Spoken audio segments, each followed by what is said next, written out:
Hey everyone, this is a Thanksgiving video for some thanks that we are giving because, a surprise, I think about a month or so ago, I interviewed Sarah Landry, who is a survivor of an abusive cult situation with a Hindu cult leader named Nithyananda. And I'm sure he has a much longer name, but that's the one I'm going to use right now because I speak English and I don't speak Hindu.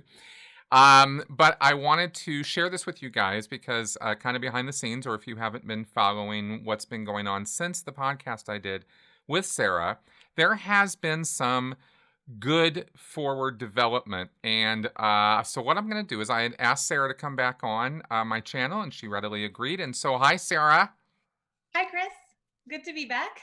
Yes, very happy to have you back. So, especially under these circumstances. So, can you tell the audience out there, since we spoke, what's been going on? Yeah, well, since we spoke, the survivors group, there's a Facebook group called Nithyananda Cult Survivors Official. We've had a lot more people join that group out of the cult, waking up, including people who were kind of doing the character assassination against me earlier. And, they started to actually listen to what was being said and research and do their own investigation instead of just parroting back the rhetoric they were told to say. And lo and behold, their critical thinking skills woke back up. And so a lot of them have, emerged from the cult and started their own deprogramming journey. And meanwhile, kind of parallel to my online whistleblowing, one of the men who was Nityananda's personal secretary, named Janardana Sharma, a very devout born Hindu who got roped up into that cult, and he himself got brainwashed into it, and gave all of his kids to the Gurukul, the residential school in the cult I had mentioned last time. Um, he got a message from his kids who were staying in the Gujarat campus saying, "Please come rescue us. We don't want to be here anymore." And And this was, I'm sorry, I'm going to oh, interrupt. Just to be totally clear. So, this is the same facility that we described in the podcast where the kids were being kept in order to train to learn powers and stuff? it's the same exact group of people, but they shifted the campus from Bidadi, where the kids told me they had been beaten, to a place in Gujarat, which is a slightly northern Indian state. And partly because there are some wealthy people in that state that had donated money to the cult, and also because there were, see, in South India, Nityananda is already known as a fraud and a rapist, and he's been kind of tabloid fodder for years, whereas he was less known in North India. And so they thought that if they shift to a new state, maybe their notoriety won't catch up with them. So they were still doing the same exact practices that they were doing in that school, but in Gujarat. So this man, Janardhan, he was still based in Bangalore, close to the Bidadi campus in South India, but his kids had been moved along with all the other Gurukul kids to Gujarat. And he thought everything was good. He wasn't watching my videos or listening to what I was saying when I was blowing the whistle. He was continuing with his devotion and with his volunteering. He had actually had a really good job. He was the CEO of a fairly large company, and he gave that up to be a free volunteer in that cult. So he was, um, publicly speaking, he was as involved as I was. Behind the scenes, he had an even higher position. So, I mean, I had mentioned in our previous interview that Nityananda gave me this silver plated lion stick. Janardhan had an even bigger stick that Nityananda had given him. And while I was like the public face of the organization, Janardhan was more privately working one on one with that fraud. So he was a higher up in the cult than I was. When he got the message from his kids requesting basically to rescue them, he and his wife immediately traveled to Gujarat, and innocently they went to the gate of the school and asked to see their kids. And what happened next really shocked him because remember, at this time, he is still a volunteer for that organization, still devoted to the leader of the organization, still a member. But they were told that they had no right to see their children. And they were told that their three kids who were staying in that Gujarat campus weren't allowed to talk to their parents unless they had approval from Nithyananda. And so he and his wife started begging at the gate, please let us see our kids. We traveled here to see them. We're not leaving until we see them. And the people there flat out refused to open the gate. And so after, trying to see their kids for days on end, they finally resorted to going to the police and they got a warrant to get their kids out. And when the police went with the warrant, the kids had been shifted to an undisclosed location with one of the adults from the community, and still they wouldn't let them see them. And so that escalated the police involvement because now this cult was also interfering and not letting officers with a warrant search the premises.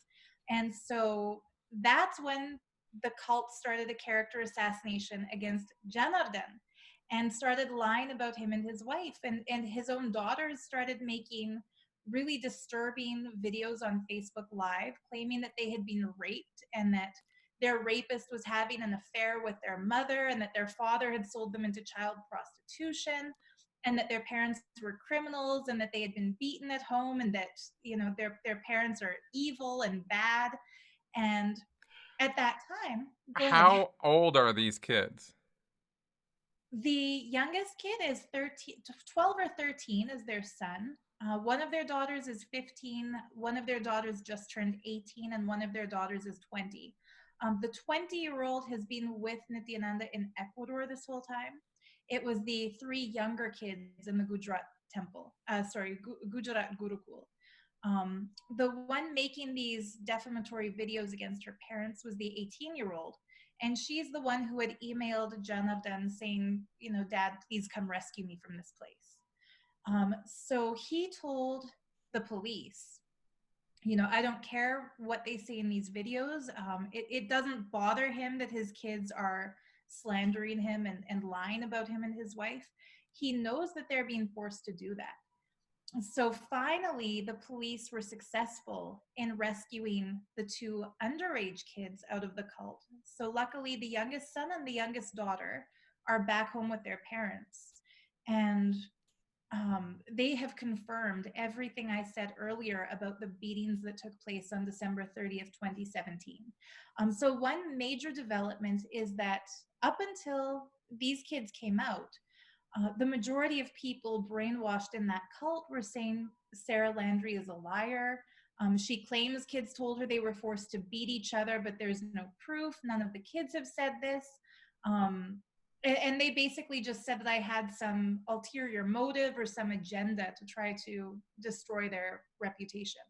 So now these kids have said on national media, in interviews in India, we were all forced to beat each other one day until we were bleeding. And they've revealed other abuse too, like the sleep deprivation, the starvation. There had been days on end where these kids weren't fed. And so the police did another raid on the Gujarat Gurukul, interviewed each of the kids privately. And besides Janardhan's two kids, another two kids requested help from the police and to be taken out. So they've now rescued 4 kids out of that Gurukul. And the state has now issued notice to the cult to close down. So their Gujarat center is now being closed. They were given a notice of eviction from their landlord. Apparently the Bidadi campus, where the kids had first told me they had been beaten, Karnataka state has given a notice that they have to close. And so basically the cult is no longer going to have a place to operate. And the good news is these kids are all going to be sent home unless any of the brainwashed people kind of intervene and shift them all to another undisclosed location. So as all of this was going on, the 18-year-old girl who had wanted to be rescued out of it was moved out of country. And nobody now knows where she is. She claims she's in Trinidad and Tobago, Janardhan petitioned the court with a habeas corpus, requesting that his two elder daughters have to appear before the judge. They didn't show up for their court date. They sent affidavits instead saying that they're of legal age. They choose to be in Trinidad and Tobago serving Nithyananda. They're adults, it's their decision. But the judge has refused to accept those affidavits. He claims that the legal jargon they were written in is not congruous with the typical expression of an 18-year-old. So he strongly feels that an adult wrote that for them, and that they are definitely brainwashed and being held against their will. So it's a good news in that it looks like the Sharma family is going to be reunited and deprogrammed. For sure, Janardhan is no longer a secretary to Nityananda. He has completely dissociated from that cult. And luckily, two of the people who were abusive towards the kids have been arrested, and they are in prison as we speak. They've been in prison for a week now. So one of those people is Ma Nithyananda. Yeah, it's celebration. I wish in this interview people could see your reactions. I know. I'm sitting over here like, yes, but I'm letting her talk, so I'm not interrupting. But yeah, this is very good. Yeah, like. I'm not being, yeah. But yeah, Ma Pranapriya was arrested and Ma Priyatatwa was arrested. Sadly, I do feel that these two ladies are taking the fall for the criminal mastermind who brainwashed them to be abusive. I don't think that I would go so far as to say I know for a fact if they had not become brainwashed members of the Nityananda cult, they wouldn't have kidnapped kids. They wouldn't have beaten kids. They wouldn't have sleep deprived kids. The actions that they took definitely are illegal. And for sure, the police did the right thing by arresting them. But I think this is just a small step towards victory. The actual victory will be when Interpol gets involved, arrests Nithyananda out of Ecuador, brings him back to India because his rape trial is still ongoing in the Ramanagara courts in Karnataka. It's not fair that his victim has to appear in court for every hearing, but that for 43 hearings, he didn't physically appear in court. They've let him appear by proxy, so by video conferencing. He hasn't appeared in court since 2018. It's just ridiculous that he's gotten away with this for so long. But luckily now, since Janardhan came out and since he brought his kids out, the younger kids, it is definitely incontrovertible now. Like it's a fact that the kids in that school were forced to beat each other. It's a fact that at a young age they were forced to do child labor. One of the younger kids said that even children as young as 9 years old were given the task of creating 10,000 fake profiles on social media to promote the Nityananda cult. Wow, of course. Just have them just Yeah. do repetitive, keep going, easy to figure out kind of work because they're just adults in little bodies. Well, that's what they say. In fact, they don't call them adults in little bodies. They call them incarnations of great yogis from the past who came back now to serve the avatar of Sadashiva. And I mean, by making social media profiles. exactly, by making social media profiles, by slandering against people who criticize him, by trying to make his posts go viral, by begging wealthy devotees online to send donations. These kids also revealed something really disturbing, even worse than what I knew, which is that when they would solicit devotees for donations, if they didn't get the donations they were told to get, they would get beaten for that. And I mean, I was already, pissed off enough to go public. But sadly, that cult is even worse than I thought it was when I first started going public. And I mean, their character assassinations against me are getting increasingly frequent. They've basically made me their main target of character assassination, even though now lots of people are speaking out. They tend to see me probably as the biggest threat because I've been the most vocal and the most public about this. Another good development is that the national news in India has now taken this up as a topic.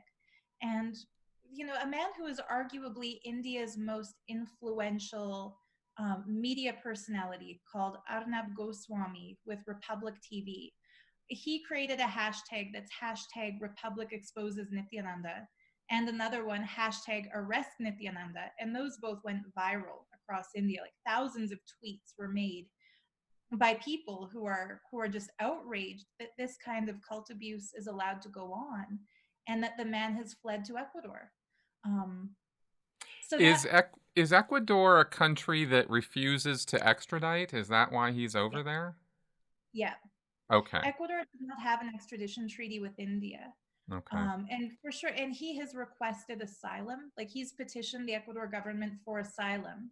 And what's really ironic is that he accuses all of his ex devotees of being anti Hindu and tries to kind of incite the Indian public to distrust us. And yet he's the one who fled an Indian country to a Christian country, and he's begging asylum of that Christian country. So who's the Christian anti-Hindu? Is it the girl who's blowing the whistle on his rape and his child abuse and his money laundering, or is it he himself who takes devotional Hindu men like Janardhan Sharma and forces them to question their own faith by abusing their kids? So it's funny, like they claim that I'm paid by the Vatican and that I'm a Christian implant, but um, you know, at the time that I got recruited in, I was a professional tarot card reader. So I'm the kind of person the church would call evil. There's no way I'm being paid by the Vatican. And I can tell you right now that no one with a rational, a couple no, gray cells to rub together no, is taking any of that nonsense seriously. yeah, Having been at the receiving end of my own fair game, as we call it in Scientology, I have a hate website against me. I've been trolled, this, that, the other thing. Um, it's not fun to experience. no, It's not fun or exciting to be accused of things that are insane or that are yeah, totally whack, yeah, But at the same time, while it's not fun and it's not enjoyable, it also does actually manage to be what we call a foot bullet. They're kind of shooting themselves in the foot because they bring more attention to themselves. And like I said, most people who are not in that bubble world mindset can look at that, and that's most people in the world yeah, by a long shot, and they can go, okay, that just is whack. What do you mean you get, yeah, just if they're paying any attention to it at all. So yeah. I don't know. I just wanted to Well, I let you know appreciate. not to stress too much about Yeah, it. yeah. It's one thing that's really tough is that nobody ever joins a cult because they think that it's stupid and they want to destroy it. They join a cult because whatever is being preached by the leader matches with their belief system, and they want it to be real. So when I was told, this man is going to give enlightenment to humanity and revive the yogic lifestyle and the Vedic lifestyle and spread vegetarianism and, cruelty free living. Those were all things I believed in and that I wanted to see made into reality.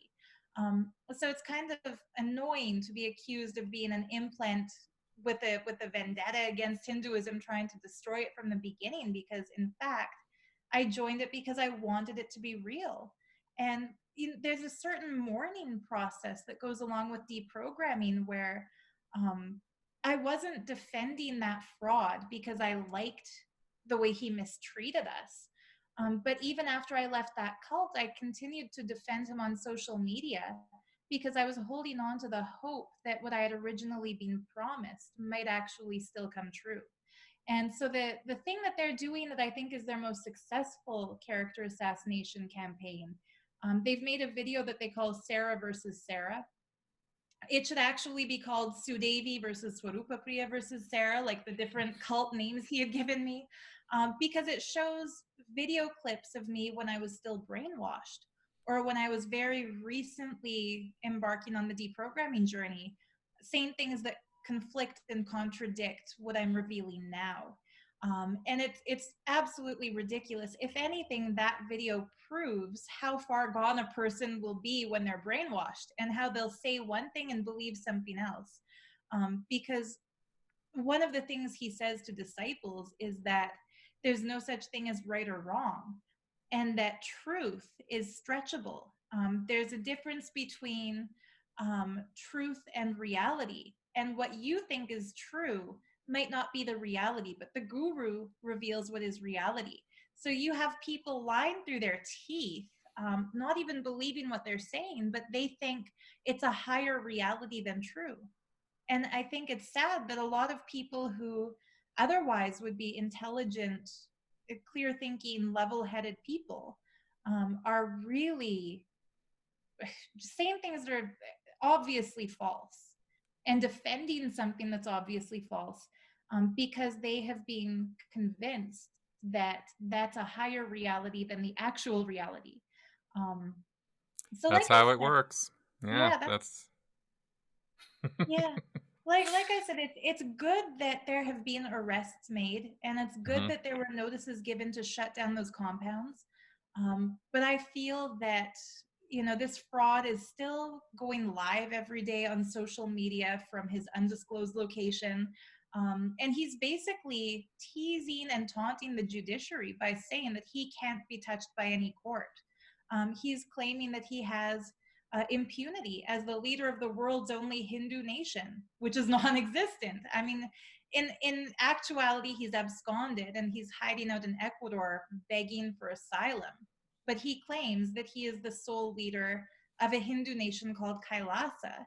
And he's actually given a fake report to the UN asking for diplomatic immunity equal to the Dalai Lama by pretending that his life is at risk and endangered if he goes back to India. So he's begging for land, and he's begging to basically rule that land like a dictator. And the fake report he's given to the UN is filled with 40 accounts, false accounts, given by his disciples, claiming that they had had assassination attempts or that they had been raped by the people he considers his enemies. So I think that he should be brought to justice for that too, because um, anybody who has studied the laws of perjury knows you can't lie to the UN and trump up a false report and claim that you're being attacked when you're not. And I really feel that even though he's doing kind of what a lot of mafia leaders do, which is set up fall men like Pranapriya and Priya Tatwa to get arrested on his behalf, it's really painfully obvious that he is the criminal mastermind behind all of his brainwashed disciples' crimes. And so, like I said, I'll really be celebrating and doing the victory dance when I see that he is in prison. And but until then, at least it's a small step in the right direction. Well, more than a small one, and let's really acknowledge this for what it is, because you've got this guy under that all the attention that's been put on him, all the people coming out and speaking about this have created a situation where the Indian authorities have to take notice and have taken notice, have started moving forward, and those are all very, very positive things. Those are leaps and bounds ahead of where we are with Scientology. I can tell you that. Yeah. Sorry So about that. I want to see that cult taken down too, to be honest. yeah, I would definitely like to see some justice rendered in that quarter. So I am heavily encouraged by all of this. This is not a, sort of for me, listening to all the things you've said here today. This isn't a tentative, oh my gosh, we're just taking baby steps sort of thing. This is a real push in the right direction. And fortunately, what I've seen and what I'll sort of throw out there as maybe a prediction is that these things tend to snowball Yeah. because more people start coming forward, and then as more there's like an inertia to overcome, and then the floodgates open, and then out come all the stories and all the testimonials and witnesses and stuff, and it's just going to barrel over all this nonsense that they're throwing out, trying to desperately find allies in anywhere they can, Yeah. from a position of nonsense. And hopefully somebody will alert Facebook as well, or the social media platforms, to who this person is and that he's Yes. actually wanted by the authorities, Yes. because it'd be nice if they would take down his social media accounts. That would depower him Absolutely. greatly, I think. Absolutely. And I Yeah. mean, on the note of more and more victims coming out and snowballing, I was contacted by a very young girl who told me that when she was only 17, and living in the Gurukul, Nithyananda had sent her pornographic messages through Facebook Messenger, requested that she and her friends, as young as 15 years old, age 15 to 17, send nude photos of themselves, and they did through Facebook Messenger. So that means, added on top of all of his other crimes, he's a child pornographer. And he used Facebook to get child porn from his victims, who were also his brainwashed disciples. And so if he doesn't get deplatformed from Facebook, then that's almost equal to Facebook um, aiding and abetting in his crime and saying it's okay that he is a child pornographer using their platform to victimize underage kids and adults too. So, like I said, when I said he's a lot worse than I thought, when I first came out, I knew he had sexually abused adult friends of mine. I knew he'd abused me, but I didn't know he was also a pedophile. And so that's another new development. But I really hope that all these victims who are contacting me, and there's another man named Satyojata who started his own YouTube channel talking about the cult abuse he experienced with Nithyananda. The same young girl who contacted me also contacted him and sent him screenshots of her conversations with the fraud. So it's really good that the victims are starting to come to us for help, but I also really hope they'll go to the authorities, because you can't really get him convicted through YouTube videos and through online posts or from hearsay, like, well, other victims have told me that he did this, this, and this. Those victims, if they also file a police complaint, then I think it'll really expedite this process. Because Big time, yeah. yeah, and Yeah. the women who are serving him, who know about his child porn and his sexual assault of minor girls, when we see like Ghislaine Maxwell with Jeffrey Epstein, that's exactly how Ranjita, the Tamil actress who was in the sex tape with him, that's exactly who she is to Nithyananda.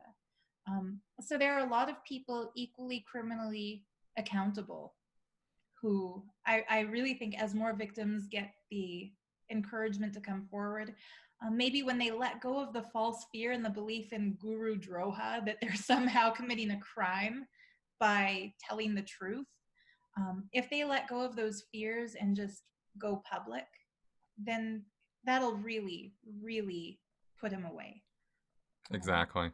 And, the more pressure it's brought to bear on this and the more external pressure on him, on his followers, the more, the more quickly this will roll out, and this will roll Yeah. forward. And I believe me, I understand exactly what you're saying as far as finding out how bad things have gotten or have been that you didn't know about. One of the things that we say in the Scientology world, and it continually proves itself to be true, Mhm. is that Scientology is always worse than you think. Right. Always. Right. There's never been I mean, I can't find the bottom so far. Every time I think we found it, some new story comes out and there's even more. And you just go, my God, it just doesn't really ever stop.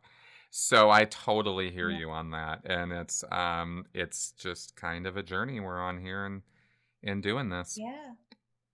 Well, thank you Yeah. for giving us the update on this because, like I said, it's been a bit of a frustrating journey with Scientology over the last many years to watch courtroom shenanigans and civil suits and lack of criminal suits. And there's a current Scientologist who's been accused by 4 separate women over a period of years of sexual Oh. assault. That's Danny Masterson. Yeah, that 70s show guy. I was thinking Yeah. Hyde. I know his character. I forgot his name. Yeah. Yeah. I So saw that. that case has been sitting on Jackie Lacey's desk for 3 years now, the Los Angeles District Attorney. Like, we just can't, it's just teeth gnashingly frustrating. So I wanted to highlight for Thanksgiving that, hey, it's not like that with everything. And some of these groups, people come forward and things happen. Yeah. And this is one of those cases where things are happening This is very good news, especially within the time frame that we're talking about. And hopefully this will, like I said, escalate and snowball like we've been hoping here.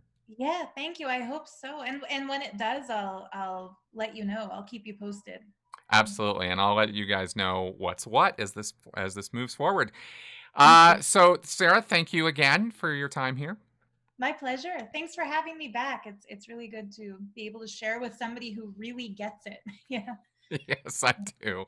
All right. Well, thanks a lot. And folks, if you have any questions, comments, or feedback, leave them in the comment section here on YouTube, and we will see them and respond as necessary. And I hope that you all are having a wonderful Thanksgiving, at least here in the United States, and otherwise are having a great day in the rest of the world. And I'll see you guys later. Bye-bye.